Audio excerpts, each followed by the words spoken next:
नमस्कार, मी राधा स्वागत करते तुमचं राधास मॅजिक किचन या आपल्या यूट्यूब चॅनेलवर। तर आज आपण पाहणार आहोत खास उन्हाळ्यासाठी चिंचेचं थंडगार पेय। याआधी तुम्ही कधीच केलं नसेल।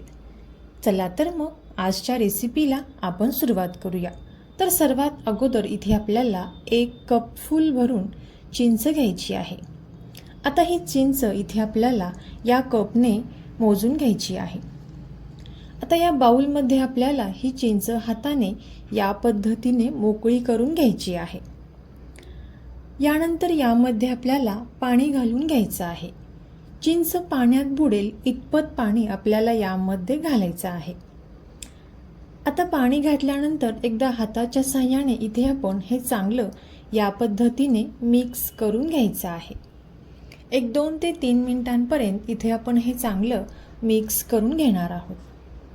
आता हे चांगलं मिक्स केल्यानंतर यावरती आपल्याला प्लेट ठेवून ही चिंच भिजण्यासाठी 1-2 ते 3 तास अशीच साईडला ठेवून द्यायची आहे। आता 2 ते 3 तासानंतर इथे ही जी चिंच आहे ती छान अशी भिजलेली असेल। तर पाहू शकता चिंच पाण्यामध्ये छान अशी फुलून वर आलेली आहे। याचा अर्थ ही चांगली भिजलेली आहे। आता इथे आपण हे हातानेच या पद्धतीने चांगले मिक्स करून घ्यायचं आहे आणि चिंच हाताच्या साहाय्याने चांगली चोळून घ्यायची आहे, जेणेकरून यामधील जो गर आहे तो पूर्णपणे निघून जाईल। आता अशाच प्रकारे इथे आपण 5 ते 6 मिनिटांपर्यंत ही चिंच चांगली चोळून घेणार आहोत आणि यामधील जो गर आहे तो हाताच्या साहाय्यानेच काढून घेणार आहोत।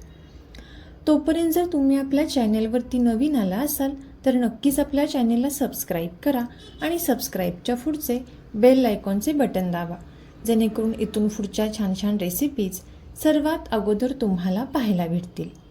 आता इथे हा चिंचेचा गर पूर्णपणे निघालेला आहे। आता यानंतर इथे आपण हा चिंचेचा गर पूर्णपणे गाळून घेणार आहोत। इथे तुमच्याकडे जर या पद्धतीचं हे गाळण नसेल किंवा चाळण नसेल तर तुम्ही पुरणपोळी करताना जी चाळण वापरता ती वापरली तरी सुद्धा चालेल। आता या पद्धतीने इथे आपल्याला हे चमच्याने हलवत राहायचं आहे, जेणेकरून यामधील जो गर आहे तो संपूर्णपणे या पातेल्यामध्ये खाली पडेल। आता एकसारखं या पद्धतीनं मिक्स करत राहिल्यानंतर 3 ते 4 मिनिटांनंतर यामधील चिंचेचा जो गर आहे तो पूर्णपणे निघला जातो।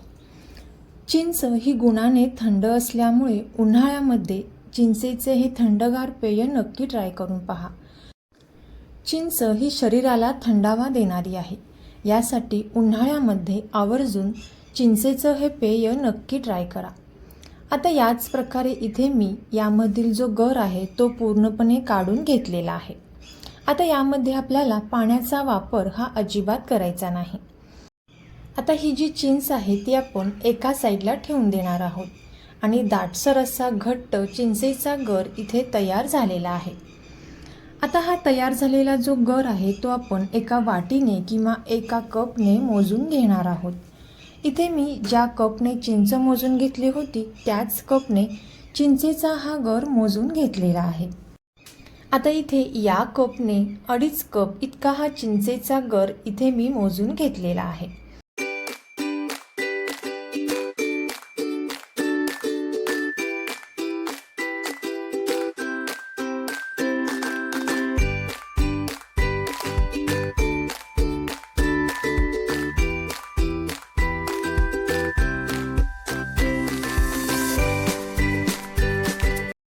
आता इथे आपण 2.5 कप चिंचेच्या गरासाठी साखर ही 2 कप घेतलेली आहे। पण जर चिंच खूप आंबट असेल तर इथे तुम्ही आणखीन एक अर्धा कप जास्त वापरू शकता, किंवा चिंच कमी आंबट असेल तर थोडीशी कमी वापरू शकता। आता 2 कप साखरेमधली इथे मी थोडीशी साखर ही साईडला ठेवलेली आहे, कारण इथे ही चिंच खूप आंबट अशी नाही। आता ही साखर आपल्याला यामध्ये पूर्णपणे विरघळवून घ्यायची आहे। लक्षात ठेवा इथे आपण यामध्ये पाण्याचा वापर हा अजिबात करायचा नाही। आता आपण हे 2 ते 3 मिनिटांपर्यंत चांगलं मिक्स करून घेणार आहोत, जेणेकरून यामधील जी साखर आहे ती पूर्णपणे विरघळली जाईल।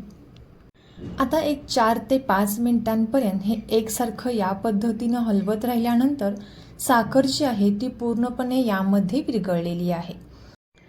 आता हे तयार झालेलं चिंचेचं सिरप इथे आपल्याला एका काचेच्या बॉटलमध्ये किंवा काचेच्या बरणीमध्ये भरून ठेवायची आहे. पण लक्षात ठेवा, काचेची बरणी किंवा काचेची बॉटल घेताना आतून ती पूर्ण स्वच्छपणे कोरडी करून घ्यायची आहे आणि नंतरच हे चिंचेचं सिरप आपल्याला या बॉटलमध्ये किंवा बरणीमध्ये भरून ठेवायचं आहे. तर इथं आपलं हे चिंचेचं सिरप तयार झालेलं आहे. आता हेच सिरप वापरून इथे आपण चिंचेचं झटपट सरबत तयार करणार आहोत.